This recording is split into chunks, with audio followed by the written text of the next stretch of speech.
Hello everyone, welcome back to Magnet Brains. My name is CS Payal Popli and मेरे पीछे आप देख सकते हैं कॉमर्स की तीनों फैकल्टीज की फोटो, साक्षी मैम, मैं और अदिति मैम। ये फोटो लगाने के पीछे बस एक छोटी सी मंशा है ताकि आप लोगों को इन्फॉर्म किया जा सके कि मैग्नेट ब्रेन्स चैनल पे कॉमर्स के सारे सब्जेक्ट्स पूरे वीडियोस के फॉर्मेट में अवेलेबल हैं।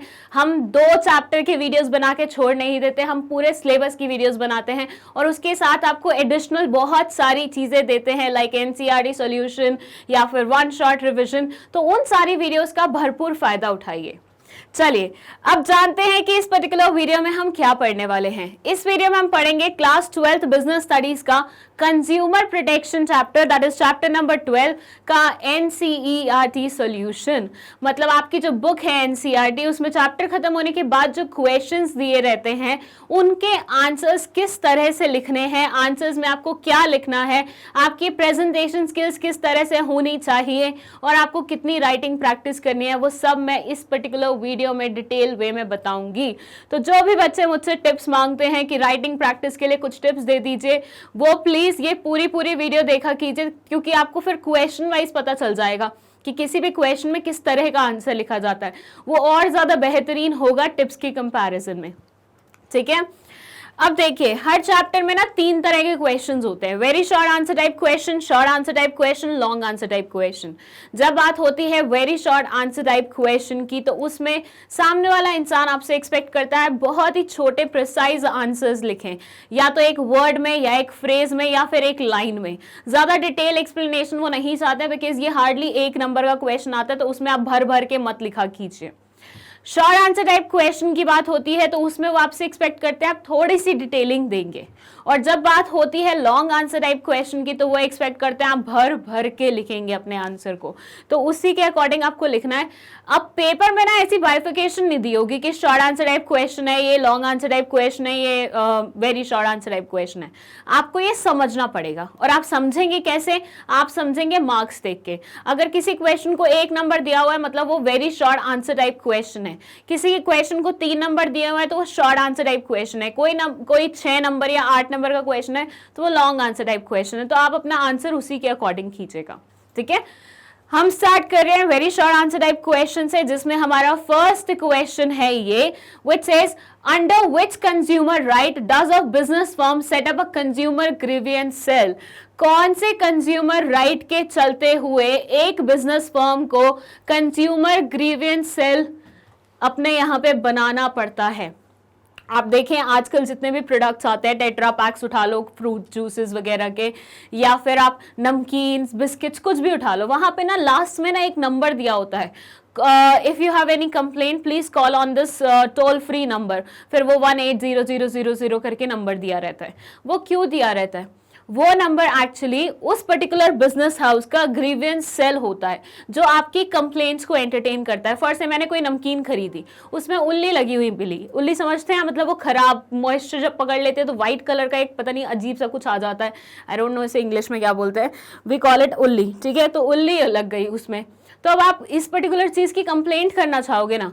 अब आप चले जाओगे उस दुकानदार के पास जिसने आपको वो चीज बेची थी, तो वो बोलेगा भाई मेरा तो कोई फॉल्ट नहीं है क्योंकि मैं तो आगे से आती है तुम्हें बेच देता हूँ, मैं तो ट्रेडिंग कर रहा हूँ, मैं मैन्युफैक्चरर तो हूँ नहीं।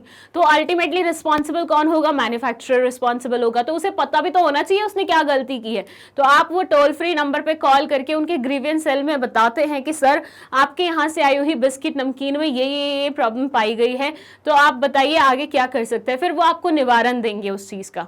तो उसी ग्रीवियंस सेल के बारे में यहाँ पे बात हुई है कि इस ग्रीवियंस सेल के को बनाने के पीछे कौन से वाले कंज्यूमर राइट की वो छुपी हुई है? बताइए, जल्दी सोच के बताइए। Answer is the consumer right that requires a business to establish a consumer grievance cell is known as right to be heard। मतलब अगर कंज्यूमर को कोई कंप्लेंट है, कोई दिक्कत है, कोई ग्रीवियंस है, तो उसका पूरा राइट बनता है कि सामने वाला इंसान उस ग्रीवियंस को सुने, उस प्रॉब्लम को सुने और उसका निवारण उसे दे।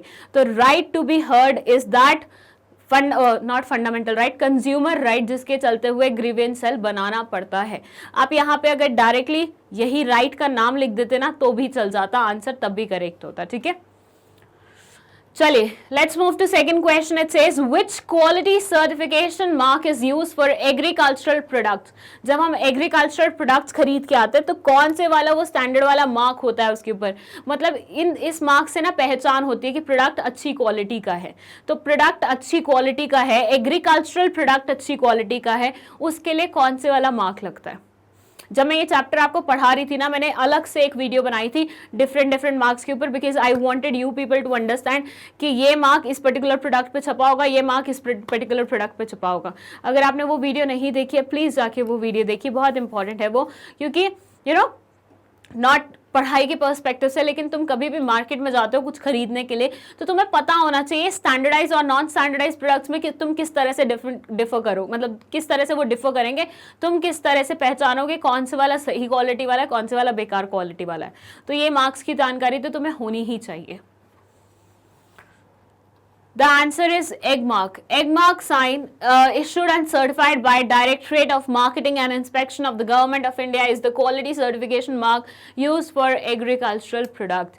अब यहाँ पे ना सिर्फ agricultural products के बारे में पूछा हुआ है, लेकिन ये वाला क्वेश्चन किसी भी चीज़ में आ सकता है. लाइक नॉर्मल प्रोडक्ट्स के लिए कौन से वाला मार्क चूज करते हैं, वाटर वाले प्रोडक्ट्स के लिए कौन से वाला मार्क चूज करते हैं, मतलब किसी भी उसमें आ सकता है. ठीक है, तो सारे मार्क्स को अच्छे से पहचान लीजिएगा आप. चलिए, let's move to our third question. It says what is the jurisdiction of cases that can be filed in a state commission. State commission में किस तरह के केसेस फाइल किए जा सकते हैं. 3 tier machinery, district, state and then national level की commission, right, हमने पढ़ा था इसके बारे में. तो यहाँ पे आपसे पूछा जा रहा है कि स्टेट कमीशन कौन से वाले केसेस को एंटरटेन करती है. The correct answer is the State Commission will accept cases where the value of the disputed goods and services as well as compensation sought fall between 1 crore and 10 crores. 1 crore से लेके 10 करोड़ तक के cases यहाँ वाले commission में जाते हैं, उससे नीचे वाले केसेस डिस्ट्रिक्ट वाले में जाते हैं, इससे ऊपर वाले केसेस नेशनल में जाते हैं. तो ये लिमिट्स भी आपको पता होने चाहिए. कोशिश कीजिएगा आपको लेटेस्ट लिमिट्स पता हो. ठीक है, चलिए अब बात करते हैं क्वेश्चन नंबर 4 के बारे में. It says state any two relief, excuse me, state any two relief available to consumers under CPA, consumer protection act. Consumer protection act के चलते हुए कोई भी 2 रिलीफ्स के बारे में बताइए जो कंज्यूमर को मिलते हैं. बहुत सारे रिलीफ्स पड़े हुए हैं, हमने 2 बताने हैं आपको सिर्फ. बहुत सिंपल क्वेश्चंस है यहाँ पे. फर्स्ट है removal of deficiencies in the services, replacement of damage goods with the new ones that are free of flaws. मतलब एक तो जो प्रोडक्ट आपको बेकार मिला है उसकी जगह आपको सही प्रोडक्ट, अच्छा प्रोडक्ट मिल जाएगा. सेकंड है रिमूवल ऑफ डेफिशिएंसीज. अगर ऐसी कोई चीज़ है जो डेफिशिएंट है और उसको पूरा किया जा सकता है एडिशनल चीज़ों से, तो वो आपको मिल जाएंगी. जैसे बोले तो मैं मैनिक्योर कराने गई, ठीक है, उसने बाकी सारी चीज़ें की, लेकिन लास्ट में मुझे वो एक वो लगाता है, पेंट लगाते हैं हल्का सा ट्रांसपेरेंट सा, वो नहीं लगाया. ठीक है, तो अब क्या है, यहाँ पे सर्विस मुझे आधी मिली है, थोड़ी सी कम मिली है, तो अब उसको पूरा कैसे किया जा सकता है, वो पेंट लगा के वो उसे पूरा कर देंगे. तो डेफिशिएंसी को कम कर, मतलब डेफिशिएंसी को रिमूव करके उसकी जगह एडिशनल जो भी करना है वो कर दो, या फिर रिप्लेस कर दो ऑल टुगेदर उस पर्टिकुलर प्रोडक्ट को और उसकी जगह बढ़िया वाला प्रोडक्ट ला के दे दो. ठीक है, तो ये हो गया हमारा 4th question. Now it's time for 5th question. It says name the component of the product mix that helps the consumer to exercise the right to information. आपको बताना है प्रोडक्ट मिक्स का वो कंपोनेंट जो हेल्प करता है consumer को right to information से. Wow, that's a nice question. Marketing management chapter, और इस चैप्टर का मिशन है काइंड ऑफ इस पर्टिकुलर क्वेश्चन में. ये आपसे पूछ रहे हैं राइट टू इन्फॉर्मेशन, आपका राइट बनता है कि भाई आपको प्रोडक्ट के बारे में पूरी नॉलेज होनी चाहिए. अब आप ये बताइए कि प्रोडक्ट मिक्स का कौन सा वाला फीचर होता है जो आपको ये राइट टू इन्फॉर्मेशन पाने में मदद करता है. So the correct answer of this question is the component of product mix that enables the consumer to exercise his or her right to information is known as the product's quality certification. Product की quality certification, ये है हमारा correct answer. मुझे ये थोड़ा सा बड़ा कर लेना चाहिए आप लोगों के लिए, पता नहीं बार बार इसका साइज क्यों रिड्यूस हो जाता है. सो ये हो गया हमारा 5th question. Now let's move to next question. And यहाँ पे हमारे very short answer type question complete होते हैं और यहाँ से शुरू हो रहे हैं शॉर्ट आंसर टाइप क्वेश्चन, मतलब हमें थोड़ा सा यहाँ पे भर के लिखना पड़ेगा। चलिए, 6th क्वेश्चन है, enumerate the various acts passed by government of India which help in the protection of consumers interest. आपको ऐसी एक्ट्स के बारे में बताना है जो कि गवर्नमेंट ऑफ इंडिया ने पास की थी ताकि कंज्यूमर्स के इंटरेस्ट को प्रोटेक्ट किया जा सके। बताइए। फर्स्ट हम लिखेंगे यहाँ पे द 1986 कंज्यूमर प्रोटेक्शन एक्ट, आप इसे यूं भी लिख सकते हैं कंज्यूमर प्रोटेक्शन एक्ट 1986, वो ज्यादा प्रॉपर लगेगा। सेकेंड है कॉन्ट्रैक्ट एक्ट ऑफ 1982, फिर है सेल्स ऑफ गुड्स एक्ट, इसको सोगा भी बोलते हैं, ठीक है, शॉर्ट में से सोगा बुलाया जाता है। 1930, तो कंज्यूमर प्रोटेक्शन एक्ट में ये बोलते हैं this act protects consumers interest against various forms of exploitation such as defective goods, deficiencies in services, unfair trade practices and so on. For the redressal of consumer grievances, the Act established a 3-tier machinery consisting of district forum, state commissions and the national commission. ये अपने 3 tyres के बारे में बात कर रहे हैं, जिसके चलते हुए अगर किसी भी इंसान को कोई भी दिक्कत तकलीफ होती है तो वो क्या करता है, वो इन 3 मशीनरी में से किसी एक के पास जाता है अकॉर्डिंग टू हिज और हर केस, मतलब केस के बेसिस पे फाइनलाइज होता है ना कि आपको कौन सी वाली मशीनरी के पास जाना है। आपका केस बहुत बड़ा है तो नेशनल के पास जाओगे, थोड़ा छोटा है तो स्टेट के पास जाओगे, और छोटा है तो डिस्ट्रिक्ट के पास जाओगे, राइट। फिर है contract act of 1982, this act defines the condition under which a contracts promises are binding. Furthermore the act specifies the remedies available in the event of a breach of a contract. तुमने और मैंने मिलके एक contract किया है, ठीक है, हम दोनों ने साइन किया है, कॉन्ट्रैक्ट फाइनलाइज हो गया है। अब ऐसे सिनारियो में तुम्हें उसे कॉन्ट्रैक्ट को तुम्हें उस कॉन्ट्रैक्ट के अकॉर्डिंग काम करना पड़ेगा, and same goes for me. ये कॉन्ट्रैक्ट हमारे ऊपर बाइंडिंग हो जाएगा, मतलब हमारे ऊपर दोनों के ऊपर अप्लाई हो जाएगा, उससे हम बच नहीं सकते। And eight the same time इस पर्टिकुलर एक्ट में ये भी मेंशन किया गया है कि अगर कोई इंसान उस कॉन्ट्रैक्ट का ब्रीच करता है तो मतलब फर्स्ट से तुमने कोई कंडीशन थी उस कॉन्ट्रैक्ट में जो लिखी हुई थी, उसका ब्रीच कर दिया, तुमने वो कंडीशन पूरी नहीं की, तो ऐसे टाइम पे मुझे क्या रेमेडी मिलेगी तुम्हारी गलती की वजह से, वो भी लिखा हुआ है इस पर्टिकुलर एक्ट में। तो ये भी समवॉट कंज्यूमर के इंटरेस्ट को प्रोटेक्ट करती है। देन सोगा की बात करें तो it says the act provides consumers with protection and relief if the goods they purchase do not conform to the express or implied condition and warranties. ये बोलते हैं कि ये पर्टिकुलर एक्ट प्रोवाइड करती है कंज्यूमर को प्रोटेक्शन और relief अगर गुड्स जो वो खरीदते हैं वो एक्सप्रेस और इम्प्लाइड कंडीशन और वारंटीज के अकॉर्डिंग नहीं निकलते हैं। तो बेचते वक्त कुछ और बोला था, घर आए तो कुछ और निकला, बेचते वक्त कुछ चीज़ों के अगेंस्ट वारंटीज इशू की थी लेकिन घर आए तो वो सब चीज़ें नहीं मिली, तो ऐसे सिनारियो में क्या रिलीफ मिलेगा वो भी यहाँ पे मेंशन किया जाता है। तो ये 3 अलग अलग एक्ट्स हैं जिनको इस्तेमाल करके कंज्यूमर को प्रोटेक्ट करने की कोशिश की जाती है इंडिया में। आप चाहें तो इसका स्क्रीनशॉट ले सकते हैं। चलिए, बीच बीच में आपको थोड़ा सा मैथ्स की भी चीज़ें समझ में आएंगी, क्यों? क्योंकि प्रिंस सर बगल वाले स्टूडियो में ही शूट कर रहे हैं और बहुत तेज तेज बोलते हैं, राइट। वैसे यहाँ पे और भी कुछ एक्ट्स के बारे में लिखा हुआ है, लेकिन क्योंकि इन्होंने हमसे 3 ही एक्ट्स पूछी थी, एनुमरेट द वेरियस एक्ट्स, नहीं एक्चुअली वेरियस बोला था, 3 नहीं बोली थी। 3 मैंने ऐसे अज्यूम कर ली कि शॉर्ट आंसर टाइप क्वेश्चन है तो उसमें 3-4 सही रहेंगे, बाकी के भी एक्ट्स मैं आपको एक बार पढ़ के बता देती हूँ।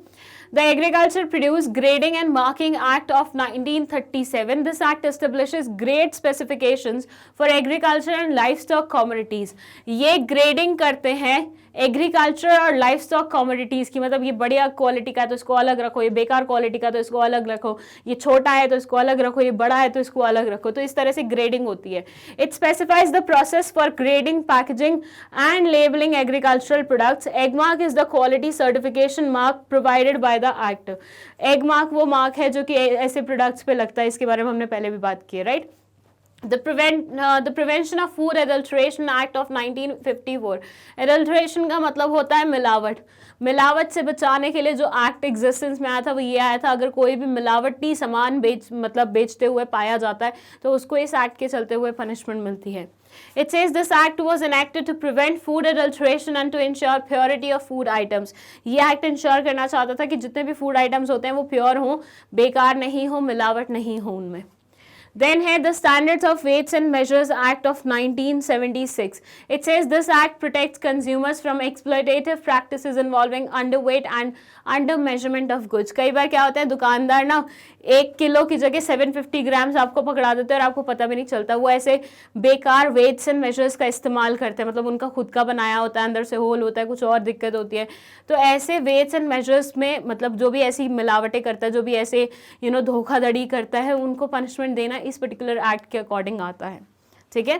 फिर है essential commodities act of 1955. This act establishes control over the production, supply and distribution of essential goods. ये पर्टिकुलर एक्ट एसेंशियल गुड्स के डिस्ट्रीब्यूशन, सप्लाई और प्रोडक्शन के बारे में बात करती है. एसेंशियल गुड्स मतलब जिनके बिना गुजारा नहीं हो सकता, बहुत इंपॉर्टेंट होते हैं जो. It also regulates inflationary trends and ensures that the goods are distributed equally. अब भाई क्योंकि एसेंशियल प्रोडक्ट्स है तो इसके बिना किसी का भी गुजारा नहीं हो सकता, तो यहाँ पे इन्फ्लेशनरी ट्रेंड को भी चेक किया जाता है कि चीज़ें इतनी भी महंगी ना हो जाएं कि बेसिक लोग उसे खरीद ही नहीं पाएं. तो वो सारी चीज़ों का इंश्योरमेंट इसी पर्टिकुलर एक्ट के चलते हुए होता है. It also keeps an eye out for anti social activities like hoarding and black marketing. Hoarding और ब्लैक मार्केटिंग जैसी चीज़ों पर भी ये थोड़ी सी नज़र रखती है. इसके अलावा और भी एक्ट्स हैं, चलो भैया ये भी पढ़ लेते हैं. वैसे हम चलेंगे उस शॉर्ट आंसर टाइप क्वेश्चन में इतनी सारी एक्ट्स लिखने का कोई सेंस नहीं बनता.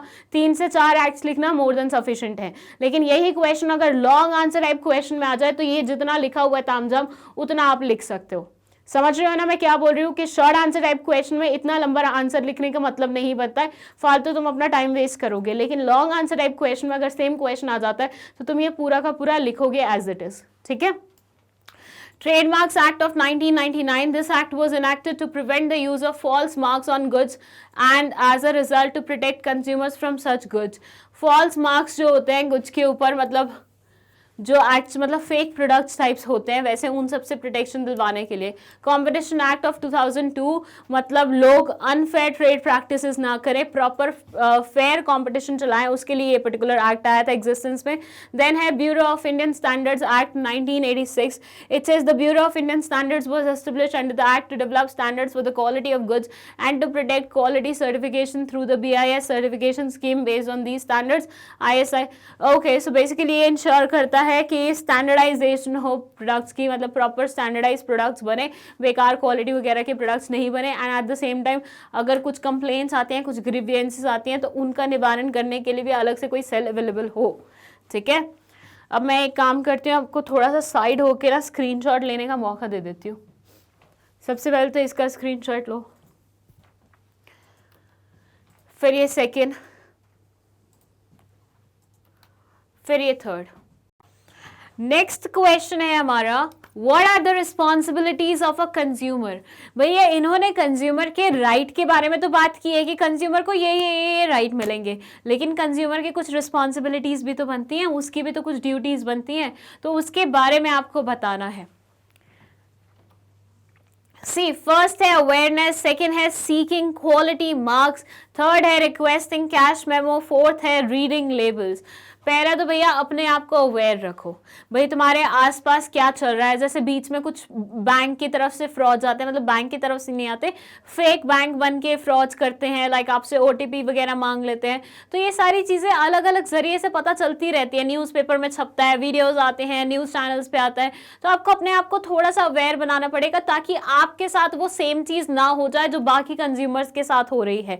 तो थोड़ा बहुत अवेयरनेस पे आपको भी ध्यान रखना पड़ेगा. You can't be like ignorant all the time कि भैया मेरे को तो कोई मतलब नहीं है, ये न्यूज़ मेरे काम की नहीं है, इस न्यूज़ को मुझे सुनना नहीं है, मेरे क्या काम आएगी, ये मेरे साथ तो ऐसा होता नहीं है, ये वो.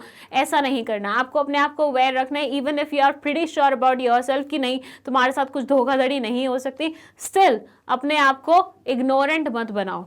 सेकेंड है सीकिंग क्वालिटी मार्क्स. हमेशा कोशिश करो कि जब तुम प्रोडक्ट्स खरीदने जा रहे हो तो क्वालिटी मार्क्स को चेक करके तुम प्रोडक्ट को खरीदो. स्टैंडर्डाइज प्रोडक्ट्स खरीदो, अच्छी क्वालिटी वाले प्रोडक्ट्स खरीदो. सब स्टैंडर्ड प्रोडक्ट्स को थोड़ा सा साइडलाइन करने की कोशिश करो. पैसे के मतलब 1-2 रुपए के चलते हुए अपने क्वालिटी से कॉम्प्रोमाइज मत करो. फिर है रिक्वेस्टिंग कैश मेमो. अगर किसी के साथ ट्रांजैक्शन करते हो तो मतलब आज तक सामने वाला पर्सन कि भैया मुझे इसका इनवॉइस इशू कर दे, मतलब मुझे एक कैश मेमो दे दे जिसमें लिखा हुआ है तूने मुझे ये सेल किया है, so that I can keep it with my self. क्योंकि कल अगर कुछ भी होता है तो ये कैश मेमो ही एक एविडेंस है जिसके बेसिस पे केस लग सकता है. फिर है रीडिंग लेबल्स, मतलब जितना भी लेबल में लिखा होता है, जो भी मतलब कंपनी होती है, जो मैन्युफैक्चरर, उसने जितनी भी इंफॉर्मेशन लिखी है उसे अच्छे से पढ़ो। चाहे उसमें एक्सपायरी डेट की इंफॉर्मेशन है, चाहे उसमें इंग्रेडिएंट्स के बारे में बताया हुआ है, इसको कहाँ स्टोर करना है, कैसे स्टोर करना है, मैन्युफैक्चरिंग डेट क्या है, एक्सपायरी डेट क्या है, ये सारी की सारी इंफॉर्मेशन अच्छे से चेक करो।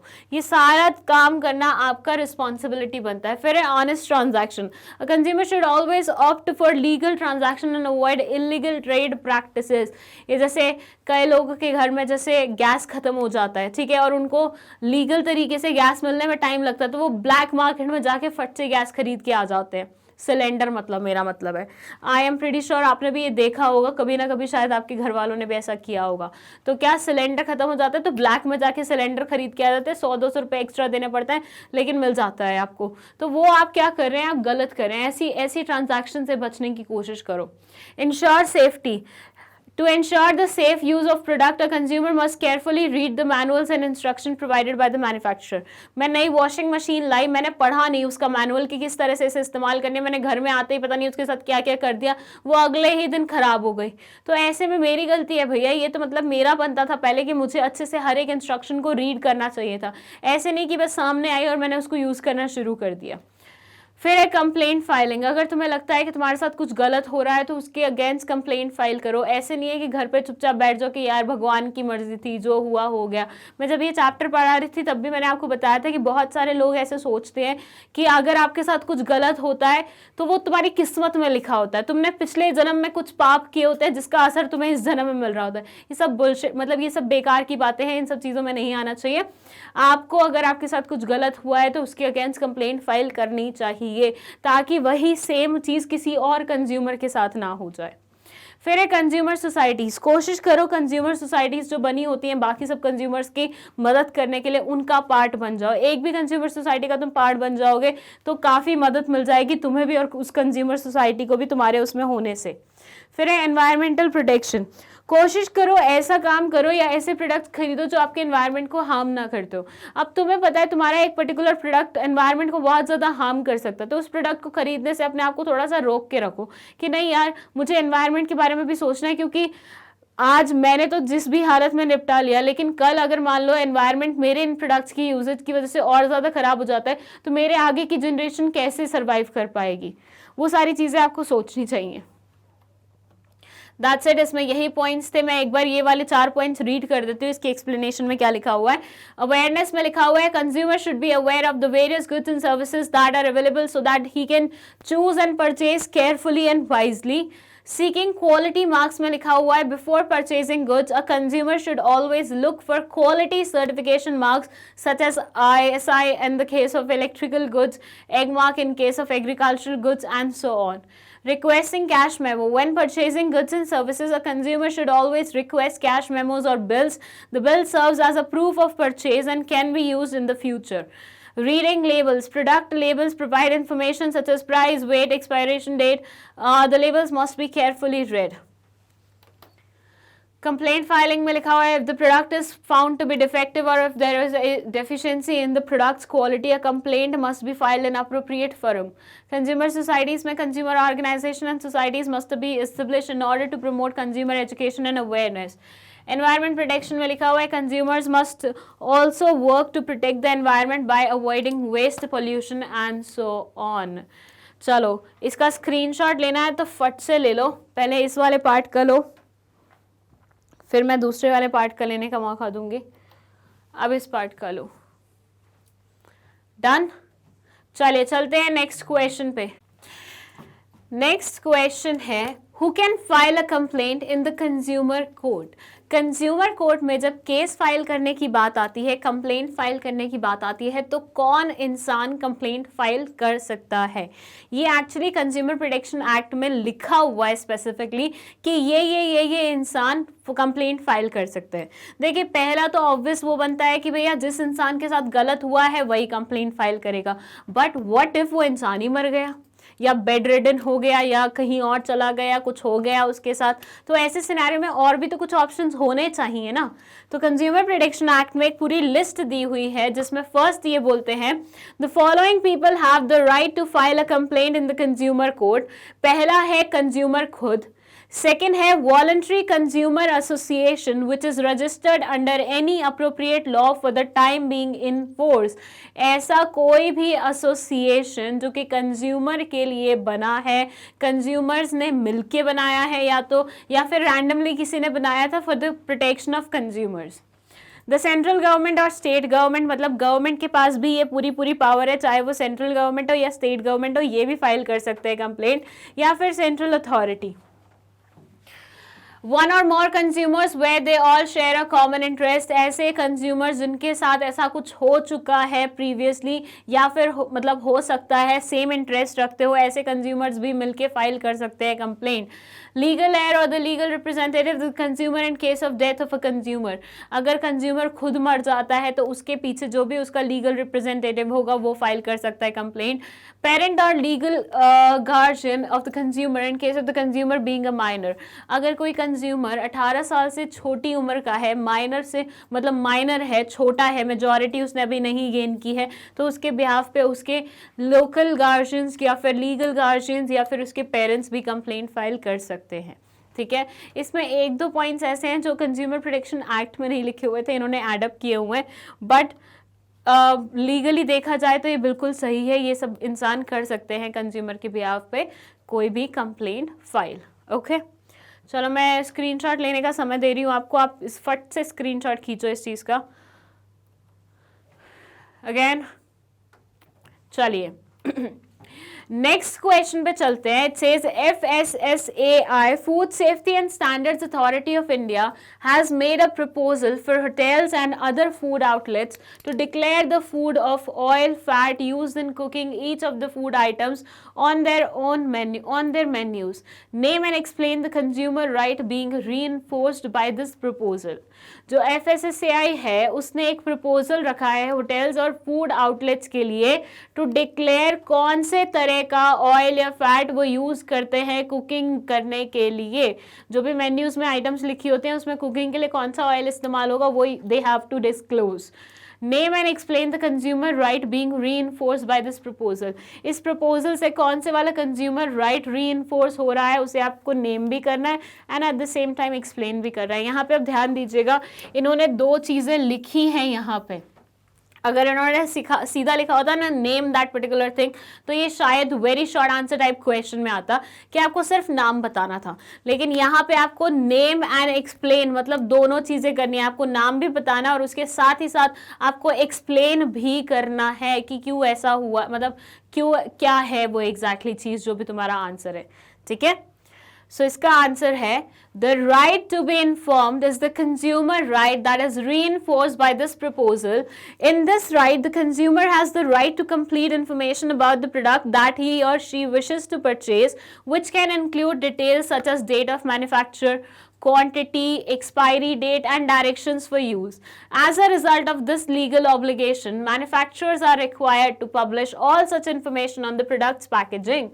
ये बोलते हैं right to be heard वो consumer right है जिसके चलते हुए ये proposal पूरा बताया गया है, reinforce किया गया है।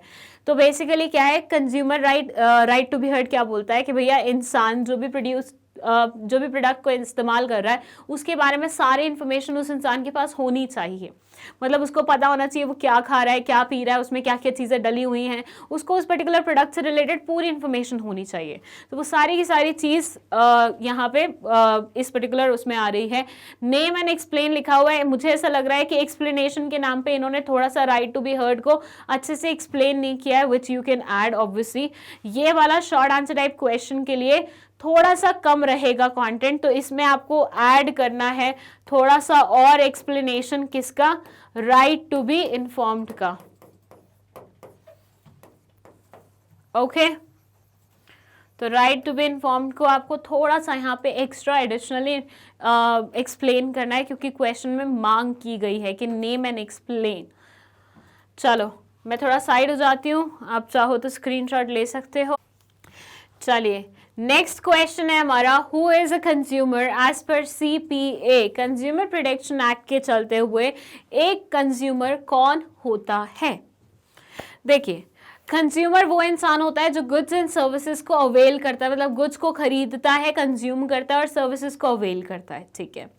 लेकिन ऐसे लोग जिन्होंने खुद से नहीं खरीदा लेकिन स्टिल बेनिफिशियरी हैं, मतलब वो उन सर्विसेज को एंजॉय कर पा रहे हैं, वो उन गुड्स को एंजॉय कर पा रहे हैं, वो लोग भी कंज्यूमर की डेफिनेशन में आते हैं।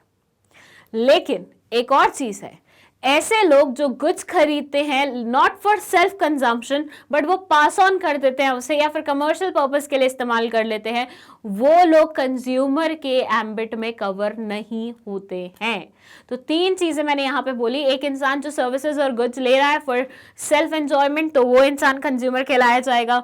एक इंसान जिसने खुद नहीं लिया सामान लेकिन स्टिल बेनिफिशियरी है, वो भी कंज्यूमर कहलाया जाएगा। लेकिन एक इंसान जिसने गुड्स खरीदे, सर्विसेज ली, लेकिन उन्हें आगे पास ऑन करने के लिए, कमर्शियल पर्पस के लिए इस्तेमाल करने के लिए, तो वो इंसान कंज्यूमर नहीं कहलाया जाएगा, वो इस एम्बिट से बाहर होगा।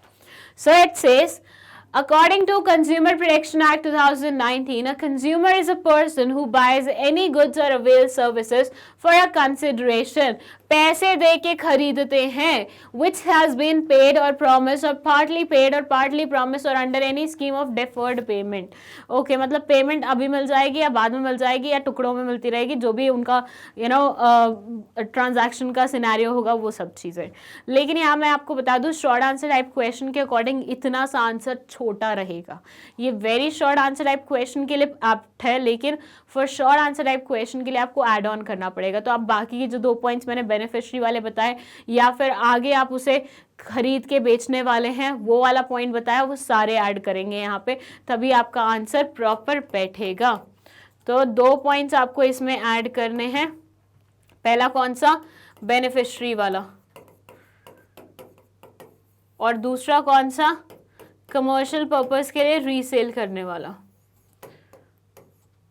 ठीक है, ये दोनों ऐड करोगे तब तुम्हारा आंसर कंप्लीट होगा।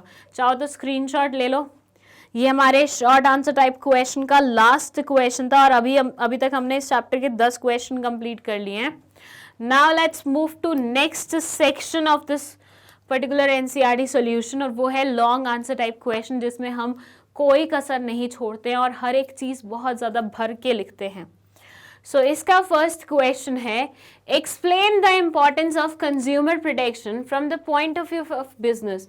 Point of view of business मतलब बिजनेस के पॉइंट ऑफ व्यू से कंज्यूमर प्रोटेक्शन के इम्पॉर्टेंस पे आपको नोट लिखना है। बताइए, कंज्यूमर प्रोटेक्शन कंज्यूमर्स के लिए तो बहुत इंपॉर्टेंट चीज है, लेकिन how come it is important from business point of view, वो बताइए। They say consumer protection refers to education of consumers about their rights and responsibilities as well as resolution of their grievances and complaints. Consumer protection is critical not only for consumers but also for businesses. ये बोलते हैं कि भैया ये चीज़ consumer protection ना सिर्फ consumers के लिए इम्पॉर्टेंट है बल्कि बिजनेसेस के लिए भी बहुत ज़्यादा क्रिटिकल होती है। किस तरह से? The following points emphasize the importance of consumer protection from a business point of view. First है long term interest of business.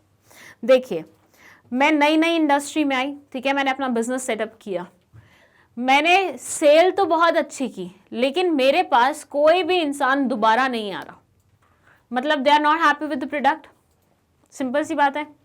तो ऐसे सिनेरियो में मतलब कुछ भी हो सकता है प्रोडक्ट से रिलेटेड, या मैंने मेरे प्रोडक्ट्स के कंप्लेंट्स को अच्छे से एंटरटेन नहीं किया, या फिर मेरा प्रोडक्ट ही बेकार क्वालिटी का था, या मेरे प्रोडक्ट में डेफिशिएंसीज थी, कुछ भी रीजंस हो सकता है जिसकी वजह से दोबारा वो कस्टमर मेरी दुकान पे नहीं आ रहा है। अब क्या मेरा बिजनेस लॉन्ग टर्म में सरवाइव कर पाएगा? आंसर है नहीं, बिल्कुल नहीं कर पाएगा। भैया मैंने अपने कंज्यूमर्स को सेटिस्फाई ही नहीं किया विद द प्रोडक्ट्स, उन प्रोडक्ट्स में उन्हें कोई ना कोई गलती लगी, कोई ना कोई डेफिशिएंसी लगी, जिसकी उन्होंने कंप्लेंट फाइल करने के बारे में सोचा, लेकिन वो ऑप्शन भी उनके पास खुला नहीं था। तो ऐसे में उन्होंने ऑप्ट आउट किया कि इस दुकान से तो दोबारा खरीदना ही नहीं है। तो लॉन्ग टर्म के लिए ये चीज़ मेरे लिए कितनी ज़्यादा हानिकारक हो जाएगी। मैं कितनी भी कोशिश करूँगी ना अपने दुकान की या फिर अपने पैटर्न को चेंज करने की, वो नहीं हो पाएगा। Like I will tell you, मैं ना न्यू मार्केट से पहले मतलब there is this market in Bhopal, जब मिंत्रा का इतना क्रेज नहीं होता था कुछ सालों पहले तक, तो I used to shop from that particular store in New Market, ठीक है। मतलब ऐसी थी वो हर हफ्ते ना अपना वो करते थे, बाहर पूरा सेट करते थे, एक थीम रखते थे। फॉर से रेड है तो बाहर पूरा डिस्प्ले में रेड कलर के कपड़े डाले होंगे, येलो है तो येलो डाले होंगे, ऐसा बीच में ट्रेंड चला था, बहुत सारे शॉप्स ऐसा करते थे। तो वो भी ऐसा करते थे और उनके पास अच्छे कपड़े मिलते थे। लाइक पूरे न्यू मार्केट में घूम के वही एक शॉप होती थी जिसके पास affordable at the same time trendy clothes मिलते थे। तो मैं उनके पास जाती थी अक्सर, ठीक है। अब एक बार ऐसा हुआ कि मेरे कुछ क्लोथ्स में कुछ दिक्कत थी, ठीक है, और कुछ दिक्कत आ गई, एज एन लाइक घर आके देखा और वो किया। जब मैं वापस गई उनके पास कंप्लेंट लेके कि भैया आपके टेलर ने ऐसा सब कर दिया ऑल्ट्रेशन के टाइम पे, दे डिडंट एंटरटेन मी। उसके बाद वो शॉप वाले भैया इतनी बार मुझे बुला चुके थे, लाइक व्हाट्सएप पे होते ना, मतलब आजकल चलता है कि भैया व्हाट्सएप पे ग्रुप बना देते हैं, वो डालते रहते हैं कि हमारे यहाँ पे नई चीज़ें आई हैं, उसमें वो डालते रहते थे। I left that group. फिर उसके बाद उन्होंने वो किया, क्योंकि मैं बहुत जाती थी उनके पास, लाइक हफ्ते मतलब महीने 2 महीने में एक चक्कर मेरा लगता था। बट उसके बाद मेरे को कभी कॉन्फिडेंस ही नहीं आया उनकी शॉप से कुछ भी खरीदने का, क्योंकि that was an expensive piece जो मैंने उनकी शॉप से खरीदा था, और मुझे वो ग्रीवियंस का रिड्रेसल ही नहीं मिला जो मुझे चाहिए था। तो I never felt like going back to that particular shop. फिर तो मैं गई नहीं कभी, आज तक नहीं गई वापस। तो कंज्यूमर्स के साथ यही होता है, ये होती है कंज्यूमर की मेंटालिटी कि एक चाहे 10 बार तुमने बहुत अच्छा कर लिया हो, लेकिन एक बार तुमने कंज्यूमर को नाराज कर दिया, अगली बार वो तुम्हारी दुकान पर पैर नहीं रखेगा। ये होता है, और मेरे जैसे कंज्यूमर तो बिल्कुल नहीं रखता। मतलब मेरी तो अड़ी पे आ जाती है, मेरे को तो बहुत, मतलब इस चीज़ में आई एम वेरी इगोइस्टिक। मुझे ऐसे लगता है नहीं भाई इस दूसरी शॉप से ले लेंगे, इस शॉप पे बिल्कुल नहीं चढ़ना। तो ऐसे में अगर आपको लॉन्ग टर्म में अपने बिजनेस को सर्वाइव कराना है तो आपको ये चीज़ हमेशा याद रखनी पड़ेगी कि भैया आपको अच्छे मतलब टर्म्स बना के रखने पड़ेंगे कंज्यूमर्स के साथ। कंज्यूमर के प्रोटेक्शन के बारे में हमेशा सोचना पड़ेगा। It says, with rising competition and a desire to stay in business, consumer satisfaction and interest are critical for any company. जैसे जैसे बिजनेस में कंपटीशन बढ़ रहा है, मतलब आजकल कितने सारे एंटरप्रेन्योर्स आ गए हैं, आजकल कितने सारे बिजनेसमैन आ गए हैं। पहले लोग प्रेफर करते थे जॉब करना, आजकल लोग प्रेफर करते हैं खुद का बिजनेस स्टार्ट करना। तो इतने सारे कंपटीशन के बीच में अगर आपको सर्वाइव करना है ना, तो एक ही मंत्र है कि अपने कंज्यूमर को खुश रखो।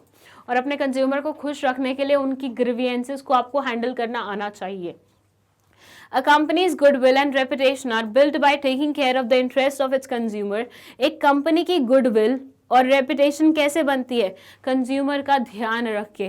भाई कुछ शॉप्स होते हैं ना कंज्यूमर को बहुत अच्छे से ट्रीट करती हैं। आप जाओगे, आपको जैसे भोपाल में है न्यू मार्केट में ही एक श्री शिवम, पूरा एक स्टोर है, मतलब कॉम्प्लेक्स टाइप से, वहाँ पे सब कुछ मिलता है, बच्चों के कपड़ों से लेके बड़ों के कपड़े और मेन विमेन सबका मिलता है, सब कुछ मिलता है, ठीक है। वहाँ पे आप जाओगे ना और वो थोड़ा सा आपको ऐसे समझेंगे कि हाँ सीरियसली इंसान खरीदने आया है। वो आपको पहले ग्रीन टी पिलाते हैं, प्यार से एंटरटेन करते हैं। तो ऐसी शॉप पे ना दोबारा जाने का मन करता है कि भैया ये इतनी इज्जत दे रहे हैं, इतना प्यार दे रहे हैं, कितना अपना वो अलग बात है कि वो उनकी मार्केटिंग स्किल्स होती हैं या फिर उनकी सेलिंग की वो होती है स्ट्रैटेजी, लेकिन अल्टीमेटली कंज्यूमर तो फेल्ट गुड ना।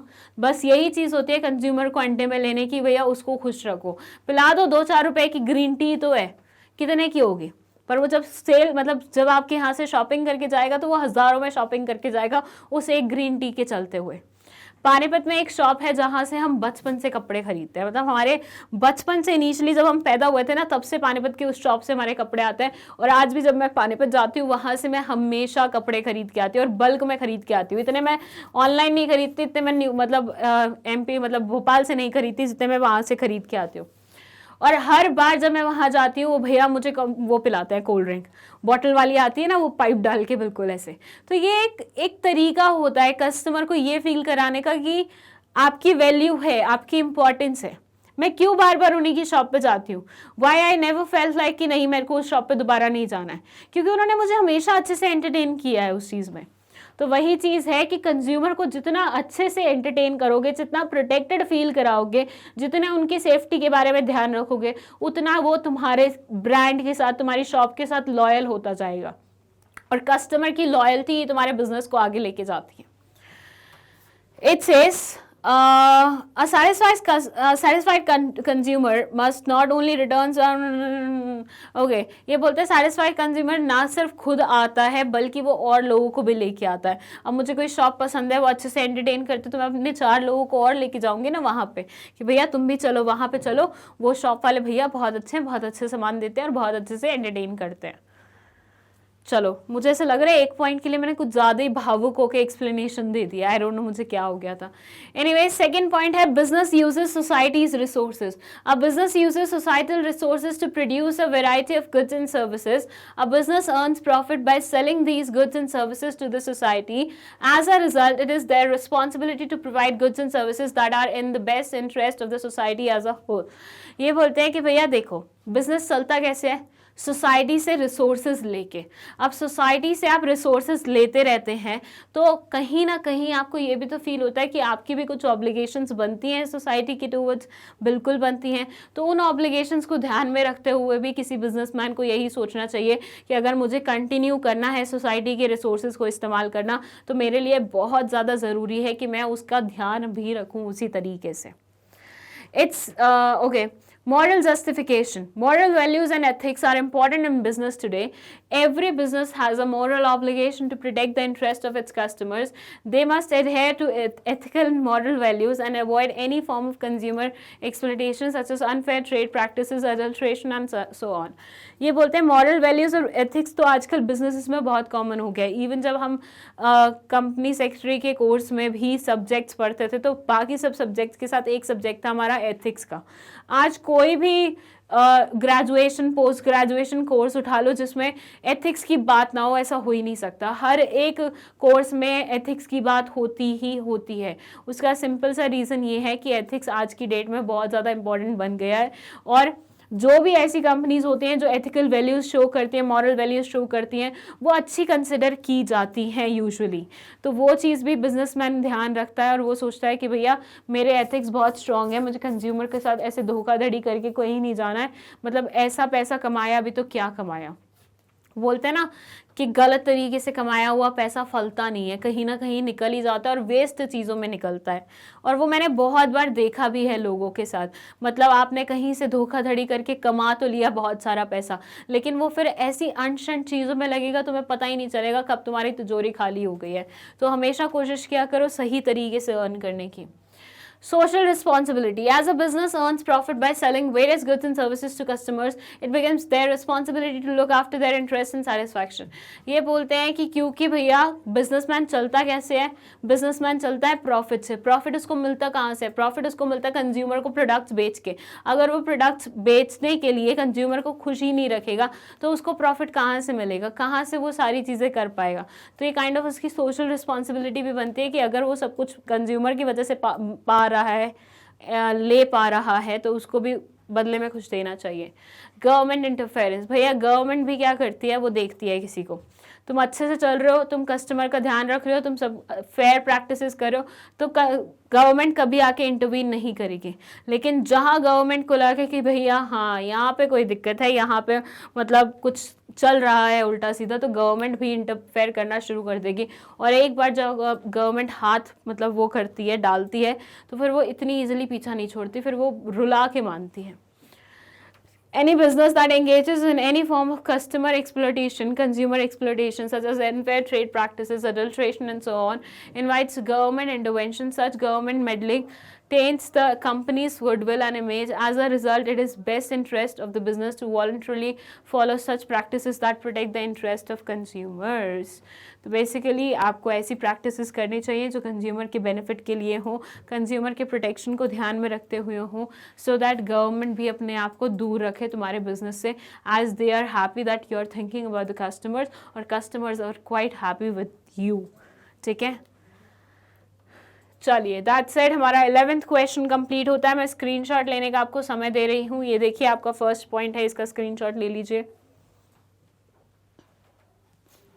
Done. Second point,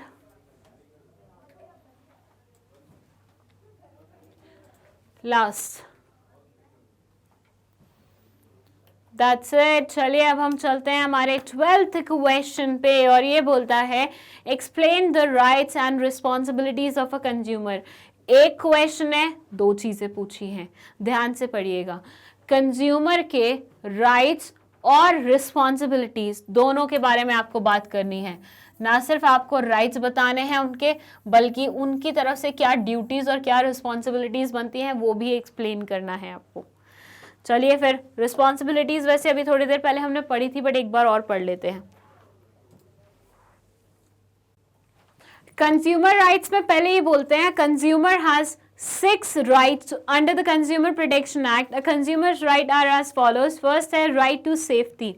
Every consumer has the right to be protected from goods and services that endanger life, health or property. Manufacturing flaws in electrical appliances and cooking gas cylinders, for example, can be hazardous. The consumer has a right to be shielded from such products. भैया आपने जब आप cylinder में वो डाल रहे थे, हवा जो डालते हो, वो डालते वक्त गैस होते हैं, बाय द वे हवा नहीं बोलते उसे, सॉरी। तो वो गैस जब डालते हो तो अगर मान लो आपने उसकी फिटिंग प्रॉपर नहीं की, वो लीक हो रही है, तो ये चीज़ अगर कंज्यूमर के यहाँ पे पहुँचती है, कंज्यूमर अगर थोड़ा भी उसके पास आग वाग जलाता है तो एकदम से ब्लास्ट होने का खतरा होता है। तो इस चीज़ से प्रोटेक्शन देते हैं कंज्यूमर प्रोटेक्शन एक्ट। इस राइट के अंडर, इस राइट के अंडर कंज्यूमर प्रोटेक्शन एक्ट बोलता है कि भैया हर एक इंसान जो भी गुड्स खरीद रहा है उससे उसको प्रोटेक्शन मिलनी चाहिए, उससे उसकी लाइफ को खतरा नहीं होना चाहिए, हजार्डस नहीं होना चाहिए, वो प्रोडक्ट उसकी लाइफ को एंडेंजर करता हुआ नहीं होना चाहिए। Then second है right to be informed. Before purchasing a product, the consumer has the right to get complete information about it regarding the quality, quantity, ingredients, purity, price, etc. So as to make an informed decision in India, manufacturers are required by law to provide all such information on the package and label of the goods. ये बोलते हैं कि जब भी आप कोई product deliver करते हैं कंज्यूमर को, तो इंश्योर कीजिए कि उस प्रोडक्ट पे पूरी इंफॉर्मेशन उस प्रोडक्ट से रिलेटेड मेंशन्ड हो। अगर नहीं है तो मतलब कंज्यूमर को प्रोडक्ट के बारे में पता नहीं चल रहा कि इसके अंदर क्या है, वो क्या हो जाएगा, उसके लिए उसके राइट्स का वायलेशन हो जाएगा। तो इंडियन लॉ वैसे भी ये ऑब्लिगेटरी बना के रखता है कि जब भी आप कुछ प्रोडक्ट्स बना रहे हैं बेचने के लिए कंज्यूमर को, तो आपको उस प्रोडक्ट पे लेबलिंग करनी पड़ेगी पैकेजिंग करते वक्त, जिसमें आप सारी details word to word mention करेंगे। Next है right to choose. A consumer has the right to select from a wide range of goods and services at reasonable prices. That is, the consumer has the right to a diverse range of products at reasonable and competitive prices. As a result, the retailer or supplier should provide a wide range of products in terms of quality, brand, price and so on. They should not persuade customers to purchase a specific product or service. ये बोल रहे हैं कि भैया कोई भी इंसान consumer को मजबूर नहीं कर सकता कि तू ये नहीं ये वाली आइटम ले, नहीं। कंज्यूमर के पास वाइड रेंज होनी चाहिए जिसमें से वो खुद चूज करेगा मुझे ये पसंद आ रही है, ये पसंद आ रही है। कभी देखा है आप किसी शॉप पे गए और तुम्हें दुकानदार मतलब तुम्हें ये चीज पसंद आ रही है, दुकानदार बोल रहे नहीं तू ये लेके जा, तेरे लिए ये सही है, तुम लोगे ऐसी चीज? तो उस दुकानदार से ही मतलब पेंडा छुड़वा के बाहर निकल जाओगे, तुम बोलेगा नहीं तो ये तो खसका हुआ इंसान है, इससे तो नहीं खरीदना। तो बेसिकली कंज्यूमर के पास पूरा राइट है कि वो वाइड वैरायटी में से चूज कर सकता है उसे क्या चाहिए, and nobody can instruct him कि क्या खरीदना चाहिए क्या नहीं खरीदना चाहिए। फिर है right to be heard. A consumer has the right to file a complaint if he or she has a grievance or is dissatisfied with a product or service. A consumer can file a legal complaint and seek redressal for any form of exploitation in appropriate government established forums. Many consumer organizations and associations are now working in this area as well. Right to be heard में ये बोलते हैं कि भैया हो सकता है बहुत बार कंज्यूमर को लाइफ में लगे कि यार मेरे को नहीं जम रहा है, मेरे को ये प्रोडक्ट नहीं सही लगा, मुझे इस प्रोडक्ट के अगेंस्ट मतलब कंप्लेंट फाइल करनी है। तो उसके पास ये भी राइट है कि उसको जब कंप्लेंट फाइल करनी है तो सामने कोई हो जो उसकी सुने, ये नहीं कि इसको तो कंप्लेंट फाइल करनी है लेकिन सुनने वाला कोई इंसान है नहीं। कंज्यूमर प्रोटेक्शन एक्ट ये राइट देता है कंज्यूमर को कि भैया जब भी तुम्हारी कोई कंप्लेंट होगी there will always be a body who will be listening to your complaints and will provide you the redressal for that particular grievance. तो right to be heard basically सुनने वाली चीज होती है कि भैया तुम्हारी सुनाने की राइट बनती है और सामने वाले की सुनने की राइट बनती है। फिर है राइट टू सीक रिड्रेसल, भैया तुम्हें कंप्लेंट थी, तुमने सुना दिया, बट क्या बात वहीं पे खत्म हो गई? ऑब्वियसली नहीं। तुमने सुनाया तो सामने वाला इंसान उसकी रिड्रेसल के बारे में भी तो सोचेगा। भाई तुम्हें, मान लो क्लास में हो तुम, ठीक है, तुम्हें किसी बच्चे ने मारा, तुम टीचर के पास गए, तुमने बोला कि टीचर इस बच्चे ने मुझे मारा है, यहां पे तुम्हें राइट टू हर्ट खत्म हो गया तुम्हारा, ठीक है। लेकिन उसके बाद क्या तुम्हें आगे कुछ नहीं चाहिए? You want the teacher to scold that particular person ना, ताकि तुम्हें सेटिस्फैक्शन मिले। तो भाई एग्जैक्टली इस वाले पॉइंट में यही है कि ये पुराने वाले पॉइंट का ही एक्सटेंशन है, पुराने वाले राइट का ही एक्सटेंशन है। राइट टू बी हर्ड के बाद सामने वाला इंसान चाहता है कि उसकी सारी की सारी ग्रीवियंसेस का उसे रिड्रेसल मिले, सारी की सारी कंप्लेंट्स का उसे रेजोल्यूशन मिले।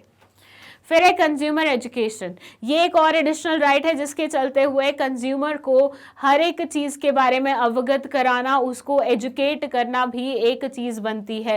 तो ये बोलते हैं consumers have the right to learn and be well informed throughout their lives. He should be informed of his rights and remedies in the event that the goods or services does not meet his expectations. The Indian government has integrated consumer education in school curriculum and is using the media to educate consumers about their rights. For example, efforts like जागो ग्राहक जागो is one such measure to educate the consumer. आपने usually TV पे add देखी होगी, जागो ग्राहक जागो ऐसे करके आती है, राइट? क्यों आती है वो? ताकि आपको अलग अलग मैल प्रैक्टिसेस के बारे में बता सके कि ऐसा हो रहा है दुनिया में, तुम्हारे साथ भी हो सकता है। Be aware about all these things, otherwise कब तुम ठगे जाओगे तुम्हें पता ही नहीं चलेगा। उसमें यूजुअली डीडी चैनल्स वगैरह पे होती है ये, मतलब मैंने ज़्यादा तो देखी नहीं है, बाकी सब पे जब से ओटीटी प्लेटफॉर्म आया तब से तो मैंने ये ऐड नहीं देखी, लेकिन टीवी पे ज़्यादातर डीडी चैनल्स पे हुआ करती थी कि थोड़ी थोड़ी देर में ऐसी ऐसी ऐड आते थे जिसमें कुछ ना कुछ मैल प्रैक्टिस चल रही होती थी। पहले वो दिखाते थे, फिर बाद में आके कोई उसे करेक्ट करता था और फिर ये गाना बजना शुरू हो जाता था जागो ग्राहक जागो का। तो ये सारे एफर्ट्स क्यों लगाए जाते थे? ताकि कंज्यूमर को एक ऐड के थ्रू बताया जा सके कि भैया तुम्हारे साथ भी ये सारी चीज़ें हो सकती हैं, आप अपने आप को थोड़ा सा इन सब चीज़ों के बारे में एजुकेटेड रखिए, नॉलेज रखिए इन सब चीज़ों की, ताकि कल तुम्हारे साथ कोई भी गलत ना कर दे। ठीक है, चलिए अब यहाँ तक तो हमने पढ़ लिया कंज्यूमर के राइट्स के बारे में, लेकिन क्वेश्चन में कंज्यूमर की रिस्पॉन्सिबिलिटीज भी पूछी हुई थी। तो फर्स्ट रिस्पॉन्सिबिलिटी है अवेयरनेस, सेकंड है सीकिंग क्वालिटी मार्क्स, थर्ड है रिक्वेस्टिंग कैश मेमो, फोर्थ है रीडिंग लेबल्स, फिफ्थ है ऑनेस्ट ट्रांजैक्शन, सिक्स्थ है इंश्योर सेफ्टी। फिर है complaint filing, consumer societies, environmental protection. अब आप सोच रहे हो कि मैम एक्सप्लेन तो कर नहीं रही है, तो बेटा मैंने अभी थोड़ी देर पहले शॉर्ट आंसर टाइप क्वेश्चन में आपको ये चीज़ एक्सप्लेन करी थी बहुत अच्छे तरीके से, तो आई डोंट थिंक सो दोबारा ज़रूरत बनती है उस चीज़ की। तो मैं सिर्फ आपको स्क्रीनशॉट लेने का समय दे रही हूँ, फट से स्क्रीनशॉट लो और ख़त्म करो, फट से लो। Explain the rights and responsibilities of consumers, rights और रिस्पॉन्सिबिलिटीज नीचे लिखी हुई हैं, इसकी भी टेक स्क्रीनशॉट ऑफ दिस। इसका शायद लिया हुआ है बट देख लो, दोबारा लेना तो ले लो।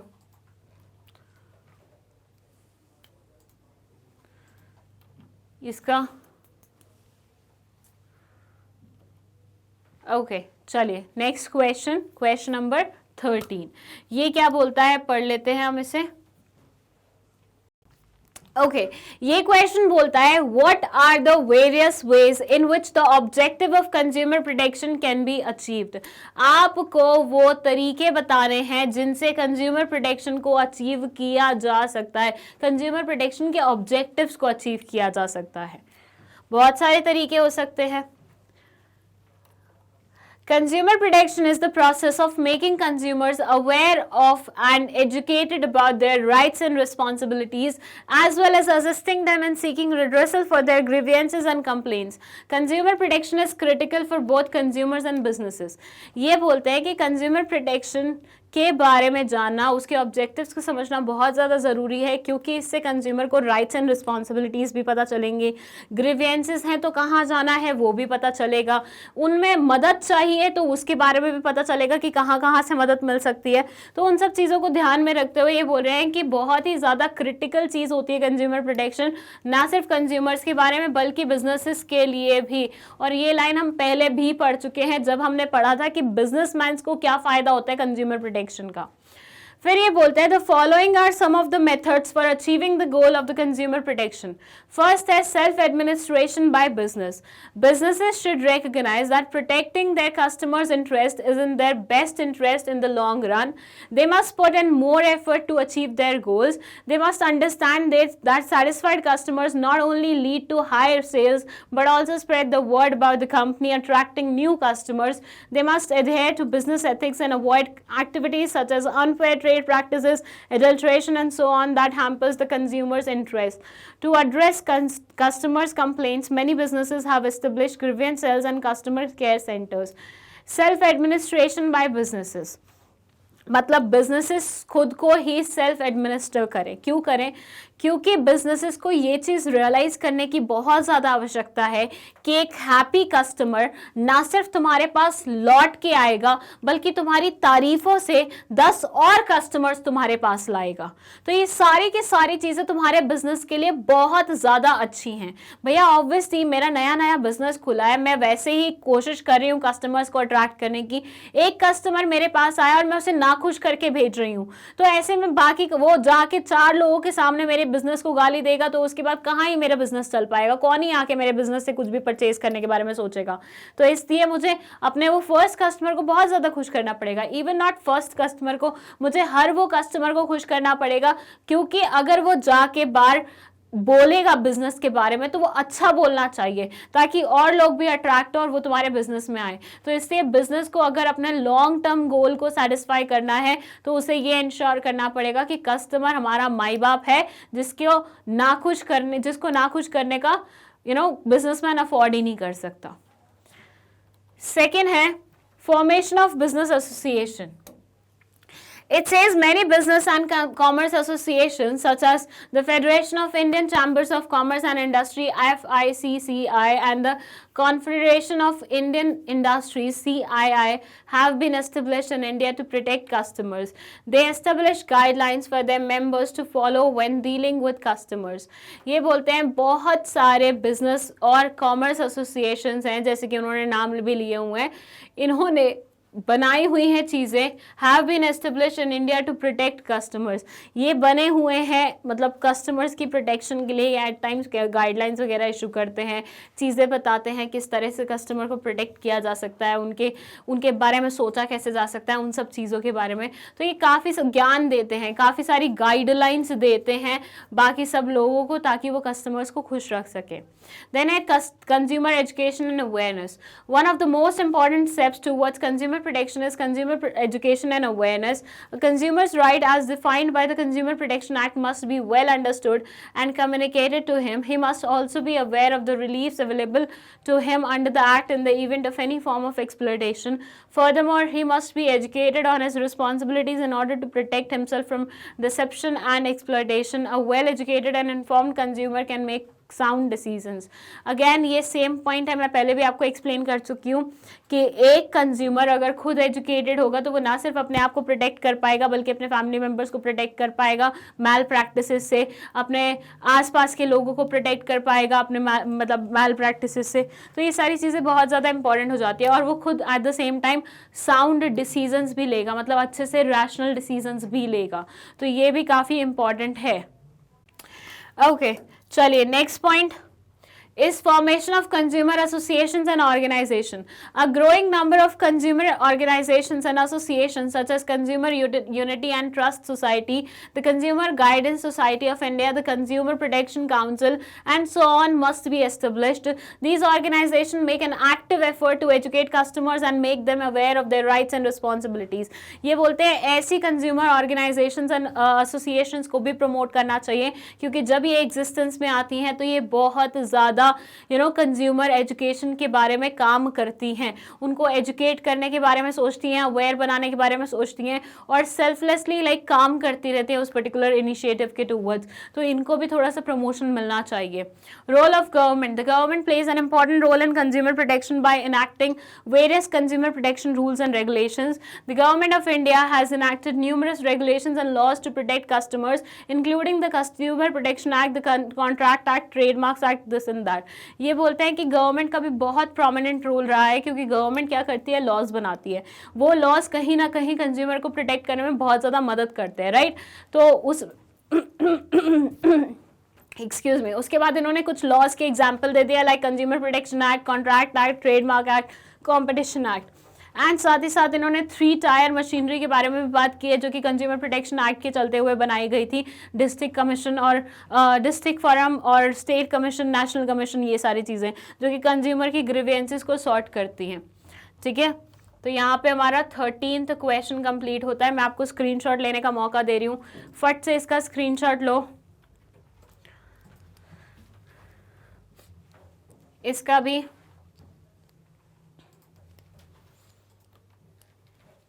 इसका And now it's turn for 14th question.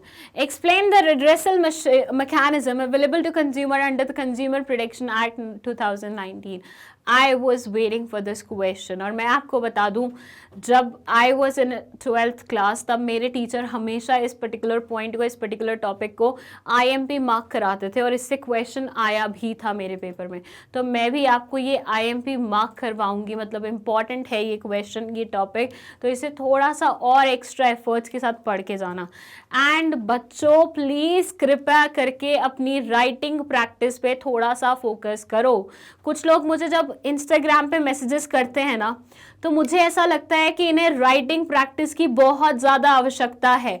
अगर तुम मैसेजेस ऐसे टाइप कर रहे हो तो तुम लिखते कैसे होगे बिजनेस स्टडीज़ का आंसर। और बिजनेस स्टडीज़ में कुछ भी चीज़ ज़्यादा इंपॉर्टेंट नहीं है, सिर्फ और सिर्फ प्रेजेंटेशन और तुम्हारा आंसर है इंपॉर्टेंट। मतलब तुम्हारी नॉलेज एक तरफ है, लेकिन तुम उसे प्रेजेंट किस तरीके से कर रहे हो, कैसे अपना आंसर लिख रहे हो, वो सबसे ज़्यादा इंपॉर्टेंट है। तुम कुछ भी लिखते हो, कई बार मुझे बात समझ नहीं आती है तुम्हारी इंस्टाग्राम पे, तो दैट मीन्स कहीं ना कहीं तुम्हारे लिखने में कुछ ना कुछ कमी है। Please work on that. Subjective paper में मार्क्स तब तक नहीं मिलेंगे जब तक तुम अच्छी सी राइटिंग नहीं दे के आओगे। देखो MCQ जो पेपर थे वो निपट चुके हैं, वो ऑलरेडी हो चुके हैं, उसमें बहुत बच्चों ने बहुत अच्छे अच्छे मार्क्स लाए हैं। अब क्या है, तुम्हारे घर वालों के, मेरे, तुम्हारे खुद के एक्सपेक्टेशंस बहुत हाई हो गए हैं। फर्स्ट टर्म हुआ था तो उसके बाद बहुत सारे स्टूडेंट्स ने मैसेजेस किए थे कि ma'am I am getting 40 out of 40, somebody was saying कि ma'am 39 out of 40, 38 out of 40, maximum students के यही मैसेजेस आए थे। तो वहां से मेरा एक्सपेक्टेशन तुम लोगों से बहुत बढ़ चुका है और तुम्हारा भी बड़ा होगा, आई एम प्रीटी श्योर। तो उस एक्सपेक्टेशन को तुम्हें, उस पे खरा उतरने के लिए तुम्हें सब्जेक्टिव में भी आउट परफॉर्म करना पड़ेगा। और सब्जेक्टिव में परफॉर्म करने का सिर्फ एक ही सिंपल मंत्र है, और वो ये है कि राइटिंग प्रैक्टिस बहुत अच्छे से करनी है। मुझे बार बार ऐसा लगता है ना, मैं इतना एम्फेसाइज करके बोलती हूँ तुम लोगों को, लेकिन फिर भी तुम सीरियसली नहीं लेते मेरी बात को। ये चीज़ पे वर्क करोगे तभी आगे भी कुछ हो पाएगा, क्योंकि देखो इसके बाद यूँ तो है नहीं कि कोई एग्जाम दोबारा देना नहीं पड़ेगा या सारे MCQ वाले एग्जाम दोगे। राइटिंग तो हर एक एग्जाम में होगी, CA कर लो, CS कर लो, CMA कर लो, कुछ भी कर लो, ठीक है, लॉ कर लो, LLB वगैरह कुछ भी करो, सब में कहीं ना कहीं तुम्हें लिखना तो पड़ेगा ही पड़ेगा। और अगर अभी से तुमने आदत नहीं बनाई अपनी, तो आगे चल के बहुत दिक्कत जाने वाली है। चलो रिड्रेसल मैकेनिज्म के बारे में बात करते हैं। It says the consumer protection act established a 3-tiered system for resolving consumer grievances and complaints. The machinery operates at 3 levels: the District Consumer Dispute Redressal Forum or the District Forum, the State Consumer Dispute Redressal Commission, that is State Commission, and the National Consumer Dispute Redressal Commission, that is National Commission. The following is a brief explanation of the Consumer Protection Act's machinery. 3 tier machinery है, ऐसे हम इसे display करते हैं, right. और तीनों के बारे में अब हम थोड़ी थोड़ी जानकारी इकट्ठा करेंगे। फर्स्ट बात करते हैं डिस्ट्रिक्ट फोरम के बारे में।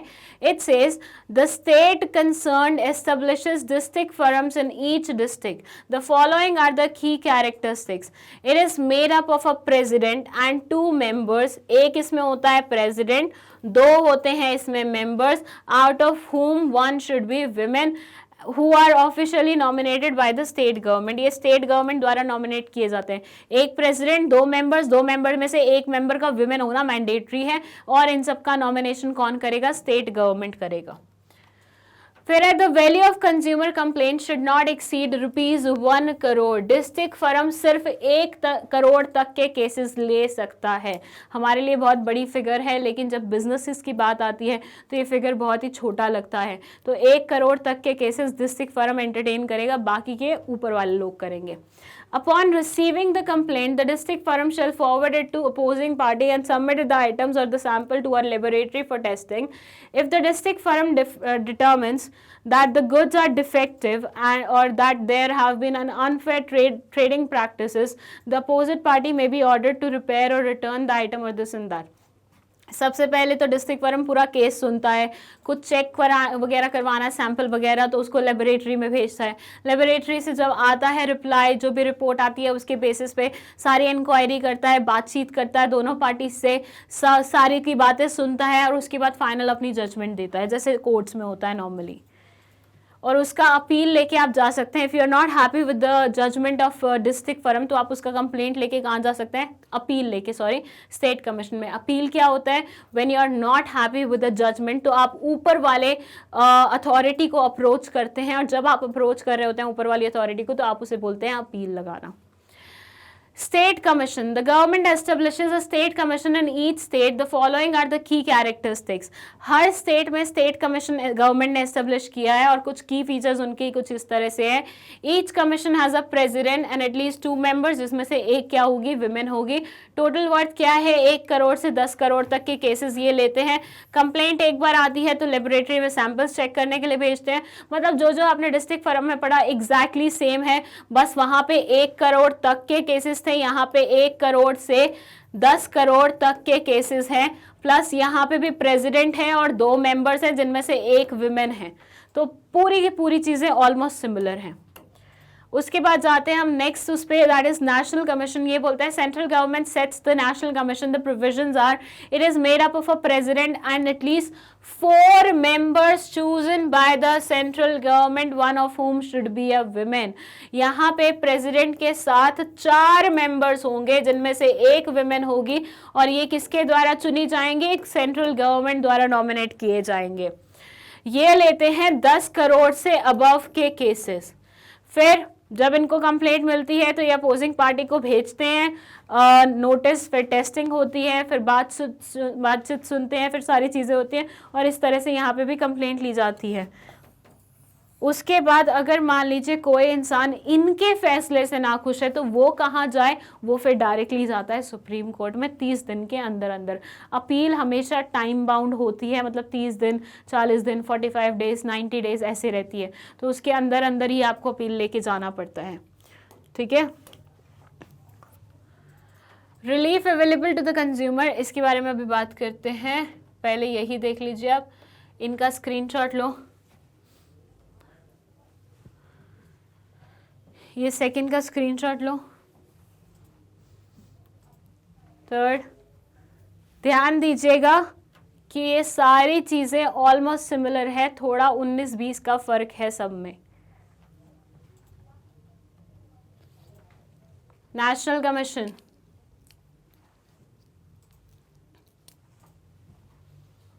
चलिए relief available to consumer. Relief कौन कौन सी अवेलेबल है कंज्यूमर को, उसके बारे में बात करते हैं। फर्स्ट है removal of flaws in the goods. Goods के अंदर जितने भी फ्लॉज अवेलेबल हैं उन सबको रिमूव करना। सेकेंड है removal of deficiencies in the services. Goods के बारे में बात हो गई, तो अब सर्विसेज के बारे में बात हो रही है। सर्विसेज में जितनी भी डेफिशिएंसीज हैं उनको सॉर्ट करना, उनको खत्म करना, रिमूव करना। Replacement of damage goods with new ones that are free of flaws. अगर मान लीजिए डैमेज प्रोडक्ट्स हैं तो उनको बिल्कुल रिप्लेस कर देना न्यू प्रोडक्ट से जो कि फ्री हैं फ्लॉज से। Refunding the complainant for the price paid by him. Refund करना कंप्लेनेंट को उस प्राइस के लिए जो कि उसने पे किया था। मतलब अगर मैंने 100 रुपये में कोई आइटम खरीदी थी तो मुझे 100 रुपये वापस मिल जाएंगे, that will be called as a refund. Payment of an appropriate amount of compensation for any loss और injury that has occurred.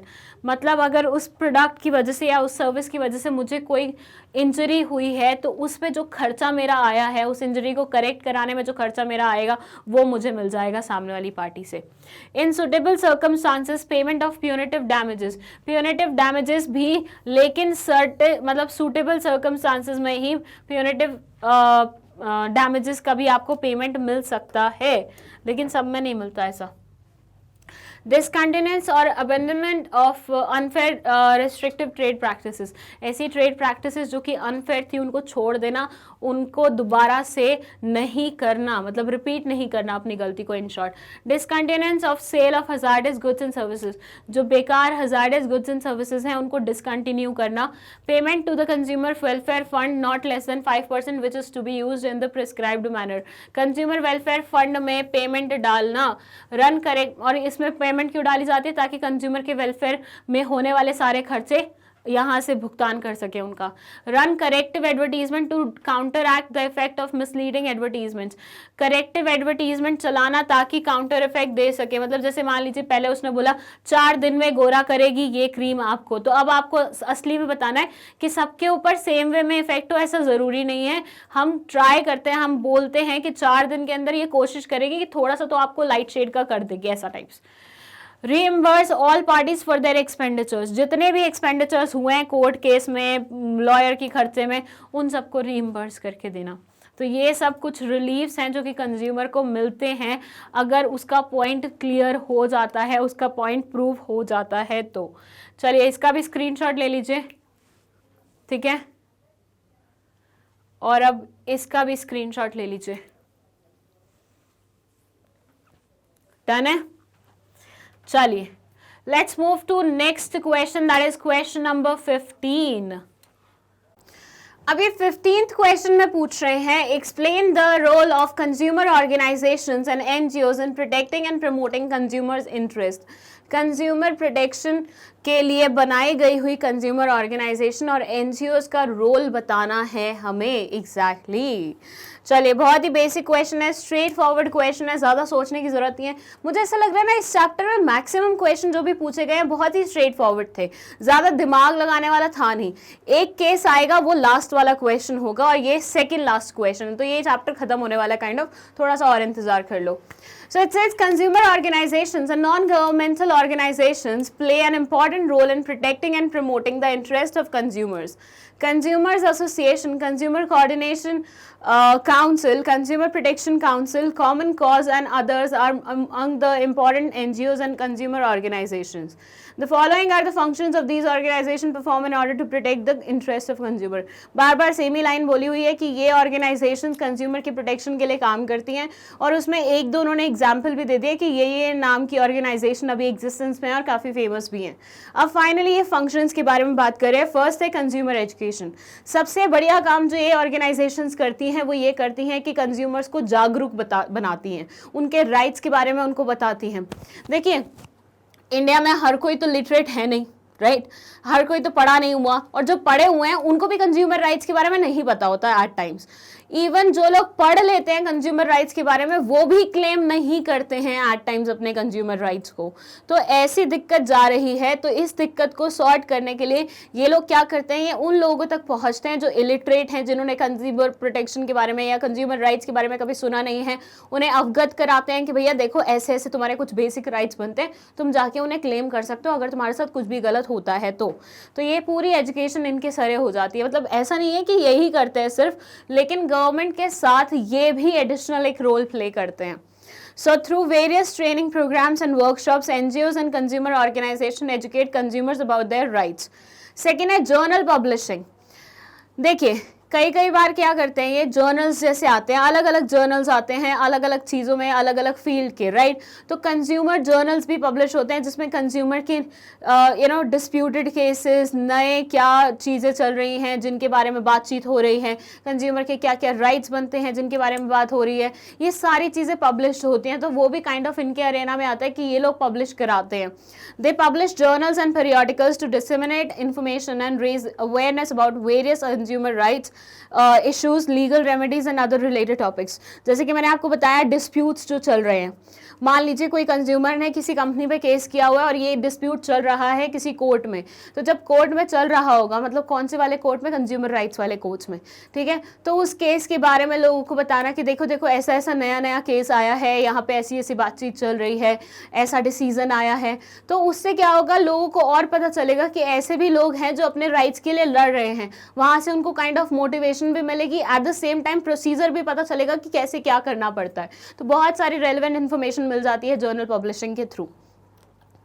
Then है legal assistance. They also offer legal assistance to consumer and assist them in seeking appropriate redress. ये बोलते हैं कि भैया जब भी consumer को लगता है कि उसके साथ कुछ गलत हो गया और वो बहुत ही अकेला है, उसको हेल्प करने के लिए कोई है नहीं, तो ऐसे सिनेरियो में भी कंज्यूमर ऑर्गेनाइजेशंस उनकी मदद करती हैं, उनको लॉयर्स दिलवाती हैं, लॉयर्स तक लेके जाती हैं, लीगल असिस्टेंस जितनी लगती है, एट टाइम्स अगर पैसे भी लगते हैं तो वो एनजीओ वाले फंड से निकाल के उनकी हेल्प करने की कोशिश करती है। तो पूरे तरीके से लीगल असिस्टेंस प्रोवाइड करती है उन कंज्यूमर्स को जिनके साथ कुछ बुरा हो जाता है और जो अपने राइट्स को लेके खड़ा होना चाहते हैं। फिर है encouraging consumer protest against exploitation.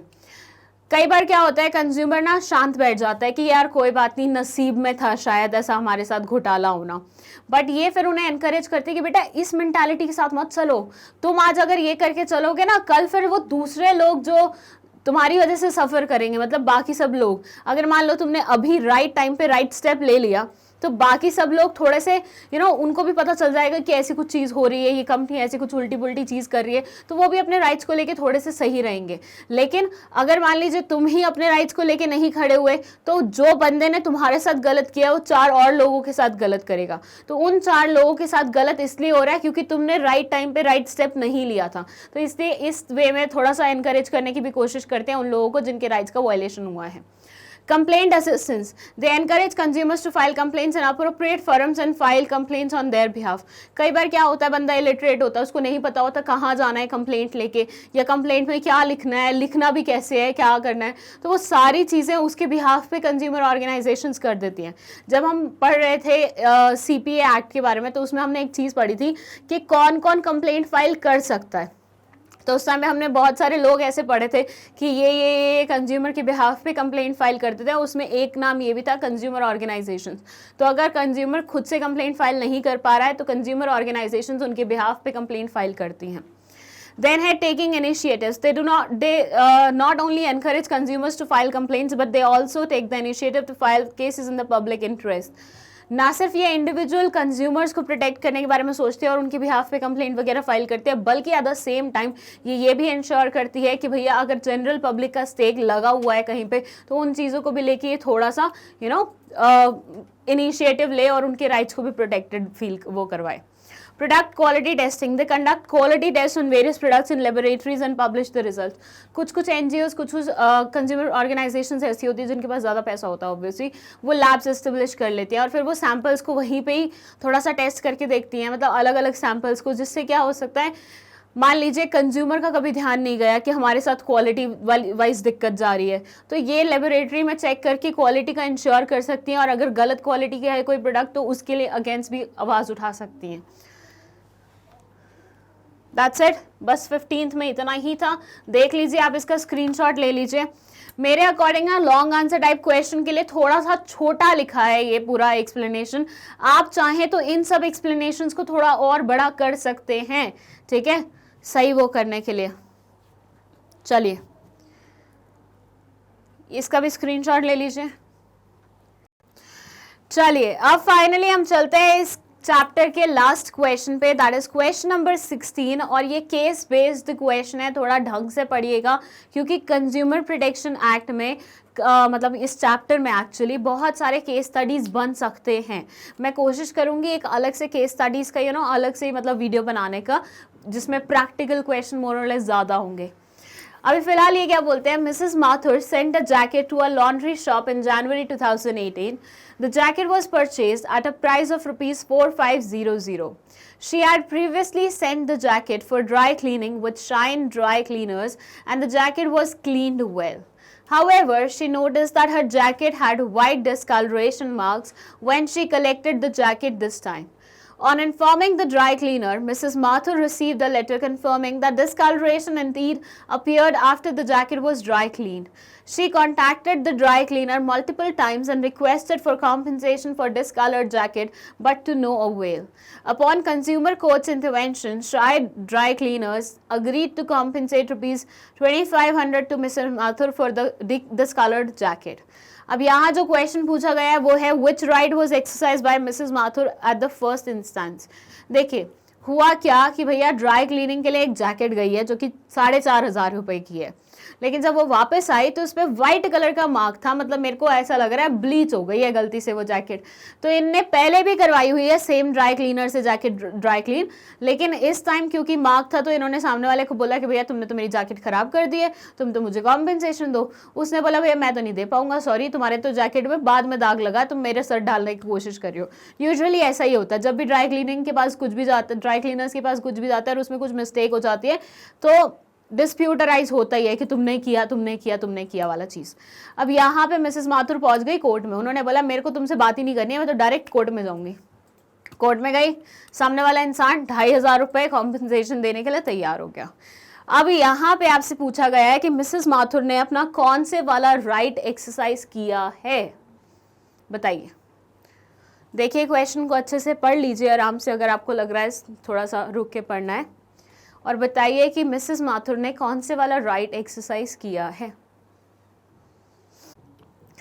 Okay, so answer है मिसेस माथुर ने अप्लाई किया है राइट टू बी हर्ड। मतलब अगर मेरे साथ बीइंग अ कंज्यूमर कुछ गलत हो जाता है, मेरे राइट्स का वायलेशन हो जाता है, तो मेरे पास एक राइट ये भी है कि मेरी बात तुम्हें सुननी पड़ेगी। तो राइट टू बी हर्ड इन्होंने यहाँ पे एक्सरसाइज किया है। तो ये हो गया हमारे फर्स्ट क्वेश्चन का answer. Let's see second question क्या है। Name and explain the right which help Mrs Mathur to avail the compensation. Mrs Mathur, मैं एक्सपेक्ट कर रही थी ये वाला क्वेश्चन आएगा। मिसेस माथुर ने कौन से वाले राइट को एक्सरसाइज किया है वो आपको बता दिया, राइट टू बी हर्ड, लेकिन उसके चलते हुए उनको कॉम्पेंसेशन किस प्रकार से मिल पाया है, कौन से राइट के चलते हुए, तो है राइट टू सीक रिड्रेसल। जब मैं ये पढ़ा रही थी ना आपको दोनों राइट्स के बारे में, तब भी मैंने आपको एक चीज बोली थी कि ये दोनों राइट्स एक दूसरे से जुड़े हुए हैं। फर्स्ट राइट में हमारे पास अपनी बात कहने का मौका है, दूसरे वाले राइट में सामने वाले की तरफ से हमें जस्टिस प्रोवाइड करने का राइट बनता है हमारा, मतलब उसका ड्यूटी बनता है, हमारा राइट बनता है वो जस्टिस हमें मिले, राइट। तो यहाँ पे ये दोनों ही क्या है, राइट्स एक दूसरे से कनेक्टेड है। और मोस्ट प्रोबेबली ऐसा ही क्वेश्चन आए जिसमें आपको दोनों चीजें साथ में लिखनी पड़े। बच्चों प्लीज कंफ्यूज मत होना, प्रीवियस वाले क्वेश्चन में राइट टू सीक रिड्रेसल मत लिख देना और यहाँ पे राइट टू हर्ड मत लिख देना, क्योंकि मैंने देखा है एट टाइम्स बच्चों को इन दोनों चीजों में कंफ्यूज होते हुए। एक है अपनी बात सामने वाले को बोलना और दूसरा है कि सामने वाले से जस्टिस एक्सपेक्ट करना। ओके, फिर थर्ड क्वेश्चन है state which consumer responsibility has been fulfilled. अब यहाँ पे राइट्स के साथ साथ मिसेस माथुर ने एक कंज्यूमर रिस्पॉन्सिबिलिटी भी पूरी की है। वो कौन सी थी? वो ये थी, Mrs Mathur fulfilled her consumer responsibility for filing a complaint in an appropriate consumer forum when a flaw in the quality of the goods and services purchase was discovered. उनकी रिस्पॉन्सिबिलिटी ये थी कि जब भी आपके साथ कुछ गलत होता है आपको अपनी बात सामने रखनी चाहिए, आपको शांत नहीं बैठना चाहिए। तो इन्होंने एग्जैक्टली सेम किया, इन्होंने अपनी बात सामने रखी और ऐसे शांत बैठ के या फिर अपने किस्मत को दोष देते हुए वो नहीं बैठी। तो that's one responsibility which she fulfilled. So अब देख लो, तीन थे कि किस राइट के चलते हुए उन्होंने एक्सरसाइज किया ये पूरा का पूरा वो, तो राइट टू बी हर्ड, मतलब अगर स्क्रीनशॉट लेना है तो फटाफट ले लो। सेकेंड था कि कौन से राइट के चलते हुए उनको कॉम्पेंसेशन मिली, तो राइट टू सीक रिड्रेसल के चलते हुए। थर्ड था कौन सी कंज्यूमर रिस्पॉन्सिबिलिटी है, तो कंज्यूमर रिस्पॉन्सिबिलिटी थी हमारी कि अपने राइट्स के लिए स्टैंड लेना। अच्छा, एक और क्वेश्चन है भाई, state any two other responsibilities to be assumed by consumers. दो और रिस्पॉन्सिबिलिटीज के बारे में बात करनी है, मैं ज़्यादा नहीं डिटेल में बात करूंगी बिकॉज हम ऑलरेडी रिस्पॉन्सिबिलिटीज पढ़ चुके हैं। फर्स्ट है कैश रिक्वेस्टिंग कैश मेमो और सीकिंग क्वालिटी मार्क्स। इसको हाईलाइट नहीं किया हुआ but this is another point, ठीक है। तो ये मैं ऑलरेडी आपको समझा चुकी हूँ, तो दोबारा नहीं बोलूँगी। आप कोई भी 2 रिस्पॉन्सिबिलिटीज़ यहाँ पे लिख सकते थे, नॉट नेसेसरी आपको यही दोनों लिखनी पड़ेगी। And that's it, finally chapter के एनसीईआरटी सॉल्यूशन कंप्लीट होते हैं। आई होप आपको ये बहुत अच्छे से समझ में आए होंगे। कोई भी डाउट है कमेंट सेक्शन में लिख दो। With that consumer protection act या कंज्यूमर प्रोटेक्शन जो चैप्टर है बहुत सिंपल है, स्कोरिंग है, थोड़ा सा फोकस कर लोगे बहुत अच्छे मार्क्स आ जाएंगे। ठीक है, मतलब मेरे पास ना बीच में बच्चों का मैसेज आया था टर्म 2 के लिए, ये चैप्टर बड़ा लग रहा है, ये चैप्टर ऐसा लग रहा है, वो लग रहा है। तो मैं बोलना चाहती हूँ कंज्यूमर प्रोटेक्शन यहाँ पे आपकी सबसे ज़्यादा मदद करेगा, क्योंकि ये बहुत स्कोरिंग चैप्टर है। इसमें कुछ नहीं है, 4-5 फैक्ट्स हैं जो आपको अपने दिमाग में डालने हैं। और कैसे डालने हैं, 2 से 3 रीडिंग मारो बुक की, आराम से तुम्हारे दिमाग में सारी चीज़ें बैठ जाएंगी। मार्केटिंग मैनेजमेंट बहुत लेंदी चैप्टर है, बहुत लेंदी, तो उस पर जाने से पहले तुम कंज्यूमर प्रोटेक्शन निपटा लेना मेरे अकॉर्डिंग। ठीक है, चलो बस तुम्हें ये बता दूं लास्ट में कि मैग्नेट ब्रेन्स अब गूगल पे भी अवेलेबल है। यहाँ पे आप जाके बस ये करोगे टाइप कि magnetbrains.com एंड उसके बाद तुम्हें ये वेब पेज खुल के दिख जाएगा। इसमें तुम एक्सप्लोर टॉप कोर्सेज में जाओगे, इंग्लिश मीडियम CBSE में वो, उसमें तुम्हें बिजनेस स्टडीज़ के टीचर, इकोनॉमिक्स के बाकी सारे टीचर्स दिख जाएंगे। तुम्हें सेलेक्ट करना है बिजनेस स्टडीज़, उसके बाद तुम जाके नंबर मतलब चैप्टर वाइज वीडियोज़ देख सकते हो, और जो भी चैप्टर में कितने कितने लेक्चर्स बने हुए हैं वो भी देख सकते हो, और जो वीडियो तुम्हें देखनी है, जो टॉपिक तुम्हें देखना है वो एग्जैक्टली तुम देख सकते हो। इसी के साथ मैग्नेट ब्रेन्स अब इंग्लिश में नहीं सिर्फ हिंदी में भी अवेलेबल है। सॉरी, थोड़ा गलत हो गया, दोबारा से बोलते हैं। मैग्नेट ब्रेन्स अब हिंदी में भी अवेलेबल है। जितने भी स्टेट बोर्ड्स वाले स्टूडेंट्स थे, जितने भी ऐसे स्टूडेंट्स थे जो हिंदी मीडियम से हैं, वो लोग हमेशा रिक्वेस्ट करते थे कि थोड़ा सा हिंदी वाला भी आए, तो हमने इसके लिए अलग से एक चैनल बना दिया आप लोगों के लिए स्पेशली। अब उसे भी भर भर के प्यार दीजिए और जाके उसकी भी वीडियोस चेक कीजिए। That's it, thank you so much for watching this video. और एक ये लास्ट स्लाइड भी देख लो साथ ही साथ कि मैग्नेट ब्रेन्स पे अब तुम्हें सब कुछ मिलेगा। Finally, I'm done. Thank you so much for watching this video.